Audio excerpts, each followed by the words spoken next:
بسم اللہ الرحمن الرحیم۔ السلام علیکم dear students of class 9th۔ آج ہمارا دوسرا چیپٹر شروع ہو رہا ہے جس کا نام ہے سالونگ اے بایولوجیکل پرابلم۔ اس چیپٹر میں آپ جو ہے ڈفرینٹ جو ہے بایولوجیکل جو ہے میتھڈ کو پڑھیں گے جو کہ ایک سائنٹسٹ یا ایک بایولوجسٹ یوز کرتا ہے کسی بھی پرابلمس کے جو ہے خصوصاً جو پرابلمس ہمارے زندگی سے ریلیٹڈ ہو، یعنی ہماری لائف سائیکل سے، ہماری ارد گرد انوائرمنٹ سے جو ریلیٹڈ پرابلمس ہے اس کی جو ہے نشاندہی کرنے کے لیے، اس کا حل تلاش کرنے کے لیے جو اسٹیپس استعمال کرتے ہیں وہ اس چیپٹر میں آپ پڑھیں گے۔ تو فرسٹ آتے ہیں چیپٹر کا انٹروڈکشن۔ تو انٹروڈکشن میں آپ پڑھیں گے کہ کیا ہے، کہ پرابلم کیا ہے۔ فرض کریں آپ کا کیا پرابلم ہے۔ A problem which is created by some living organisms or environmental factor and causes harmful effects on on other living ones is called biological problem۔ اچھا، پرابلم تو ہوتے ہی ہیں انسان کی زندگی میں، بے شمار پرابلم ہوتے ہیں، کسی بھی ٹائپ کے پرابلم ہوتے ہیں، لیکن بایولوجی میں ہم ان پرابلمس کو ڈسکس کرتے ہیں جو کہ ہماری زندگی یا جو ہے ہماری انوائرمنٹ سے ریلیٹڈ ہو۔ یعنی بایولوجی اگر بایولوجیکل پرابلم کی جو ہے ڈیفینیشن کرے تو وہ یہ ہے کہ وہ پرابلم جو کہ کسی لیونگ آرگینزم کے ذریعے سے پیدا ہوا ہو یا کسی انوائرمنٹ فیکٹر کے ذریعے۔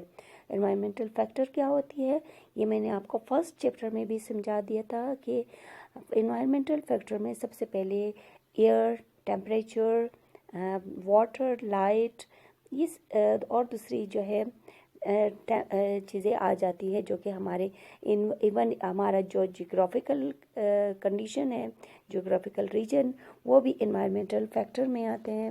تو ان چیزوں کے اثرات یا کسی بھی لیونگ آرگینزم کے جو کی وجہ سے جو پرابلم پیدا ہوئے ہے، اگر اس کے اثرات دوسرے لیونگ آرگینزمس پر ہارمفل پڑ رہے ہوں یا اس کے نقصان دہ اثرات پڑ رہے ہوں تو وہ بایولوجیکل پرابلم کہلاتا ہے۔ تو اب آپ کو سمجھ آ گئے ہوں گے کہ بایولوجیکل پرابلم کیا ہے۔ اچھا، the systematic procedure which is adopted to biologists to get a final answer of a biological problem is called biological method۔ biological method کیا ہے؟ اب اگر جو ہے ایک سائنٹسٹ یا ایک بایولوجسٹ جو ہے اگر اس بایولوجیکل پرابلمس کے جو بھی ایک کوئی بایولوجیکل پرابلمس پیدا ہوا ہے کسی بھی علاقے میں، اگر اس کے جو ہے حل کے لیے وہ جو طریقہ کار استعمال کرتا ہے تو وہ طریقہ کار جو ہے باقاعدہ سسٹمیٹک ہوتا ہے۔ یہ نہیں ہوتا ہے کہ وہ رینڈملی کہیں سے بھی اپنا کام شروع کرے، یعنی جہاں اس کا دل چاہے، اگر فرض کرے اگر وہ پہلے ایکسپیریمنٹ کرنا چاہے یا پھر جو ہے اپنا کوئی ایک رپورٹ پہلے بنانا چاہے تو وہ ایسا نہیں کر سکتا ہے، بلکہ ایک شروع سے لے کر آخر تک ان کو اسٹیپ وائز یعنی ترتیب وار اس کا پہلے نمبر پر جو طریقے کا استعمال کرنا ہے وہ لینا ہوتا ہے، اس کے بعد دوسرے طریقے میں جو طریقہ ہوتا ہے اس کو پھر وہ ایڈاپٹ کرنا ہوتا ہے۔ اس طرح جب اسٹیپ وائز جو ہے وہ اس میتھڈ کو اپلائی کریں گے یا پروسیجرز کو اپلائی کریں گے تو وہ تب جا کر وہ اس بایولوجیکل پرابلمس کا کوئی حل یا کوئی آنسر نکالیں گے۔ تو اس طریقہ کار کو یا سسٹمیٹک پروسیجرز کو ہم بایولوجیکل میتھڈ کہیں گے۔ This procedure consist of detection of problem. اب اس میں کیا کیا طریقہ کار ہے؟ سب سے پہلے ہے ڈیٹیکشن آف پرابلم، یعنی آپ کو معلوم ہونا چاہیے کہ پرابلم کیا ہے۔ اس کے بعد ہے آبزرویشن، جو کہ آبزرویشن انسان اپنے 5 سینسز یعنی کسی چیز کا مشاہدہ جو کہ انسان اپنے 5 سینسز کے ذریعے کرتا ہے۔ اس کے بعد ہائپوتھیسس ہے۔ ہائپوتھیسس کا مطلب ہے کہ اس پرابلم سے ریلیٹڈ کوئی بھی ایسا نظریہ بنائیں گے جو کہ اسی کو لے کر وہ آگے چلیں گے۔ پھر ڈیڈکشن کا مطلب ہے کہ اپنے ہائپوتھیسس کو تھوڑا سا صحیح کریں گے، بالکل اسپیسیفک بنائیں گے تو وہ اس کا ڈیڈکشن کہلائے گا۔ ایکسپیریمنٹل تھیوری، یہ جسٹ آپ کو یہاں پر مجھے نام بتانے چاہیے لیکن پھر بھی تھوڑی بہت میں انٹروڈکشن دے رہی ہوں کہ اس میں کیا ہوتا ہے۔ ایکسپیریمنٹس ہوتی ہے، پھر تھیوری بنائی جاتی ہے، اور جب آخر میں finally to develop a scientific law, اور آخر میں ایک سائنسی لا، ایک سائنسی قانون بنایا جاتا ہے جس پر جو ہے پوری یونیورس یا پوری دنیا کے جو ہے سائنٹسٹ اس لا کو فالو کریں گے.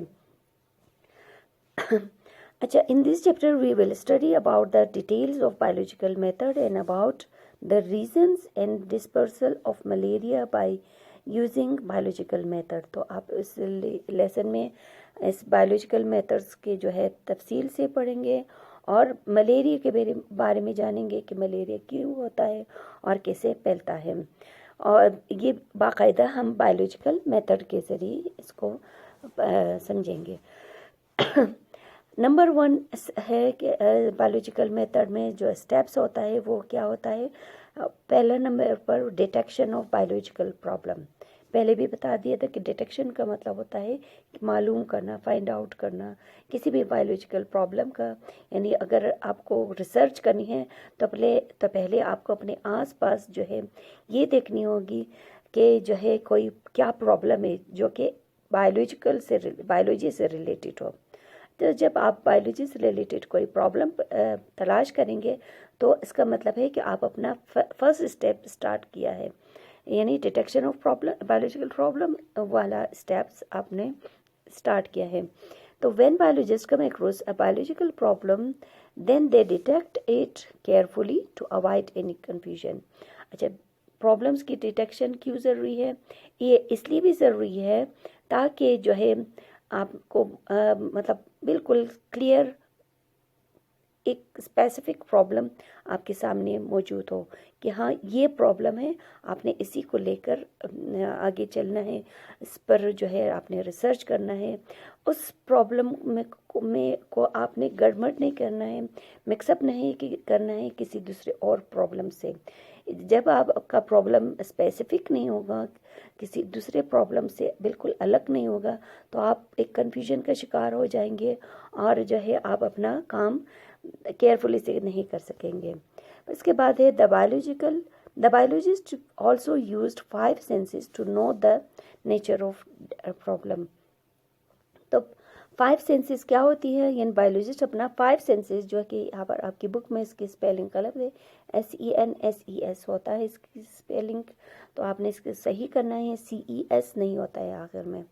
تو بایولوجسٹ جو ہے کسی بھی پرابلم کی ڈیٹیکشن کے لیے وہ اپنے 5 senses بھی یوز کر سکتا ہے. اس کے علاوہ کچھ اور انسٹرومنٹس اور ڈیوائسز بھی یوز کر سکتے ہیں، لیکن فرسٹ اپنے 5 senses یوز کرتا ہے. وہ 5 senses کیا ہے؟ آپ نے اس سے پہلے بھی کلاسز میں سمجھے ہوں گے یا پڑھے ہوں گے. تو وہ 5 senses میں پھر بھی بتا دیتی ہوں. وہ ہے آپ کی ہیئرنگ، ٹچ، اسمیل اور ٹیسٹ، اور آپ کی جو ہے آئی سائٹ کی جو ہے یعنی واچنگ، دیکھنا، لکنگ وغیرہ. یہ ہماری جو ہے باڈی کے جو ہے ایسے سینس 5 senses ہے جس کی وجہ سے ہمیں کسی بھی چیز کی معلومات ایک دم سے ہو سکتی ہے. اس کے بعد ہم نے آنا ہے آبزرویشن اسٹیپس پر کہ آبزرویشن میں آپ نے کیا کرنا ہے. It is the first phase to solve a biological problem. یہاں تو فرسٹ اے پارٹ میں آپ نے صرف ڈیٹیکشن آف بایولوجیکل پرابلم میں آپ نے صرف مسئلہ حل کر لیا، لیکن اب آپ کا جو اس کا آنسر تلاش کرنے کے لیے جو فرسٹ اسٹیپ آپ لیں گے وہ ہے آبزرویشن. آبزرویشن میں کیا ہے کہ it is the first phase to solve a biological problem. A biologist use all the sources to get information about the problem. یعنی کیا سورسز استعمال کرتے ہیں کسی بھی بایولوجیکل پرابلم کے بارے میں جو بھی معلومات کرنی ہو، تو وہ جہاں تک جس حد تک جہاں سے بھی اس کو انفارمیشن ملتی ہیں، چاہے وہ اپنے 5 senses کے ذریعے یا ڈفرینٹ جو ہے ٹیکنالوجیکل انسٹرومنٹس کے ذریعے یا دوسرے اور سورسز کے ذریعے، تو وہ اس پرابلم کے بارے میں انفارمیشن اکٹھی کرنا شروع کر دیتے ہیں. تو یہ آبزرویشن 2 ٹائپ کے ہوتے ہیں، ایک ہوتا ہے کوالیٹیٹیو اور دوسرا ہوتا ہے کوانٹیٹیو. کوالیٹیٹیو آبزرویشن کیا ہوتی ہے؟ Which deals only with qualities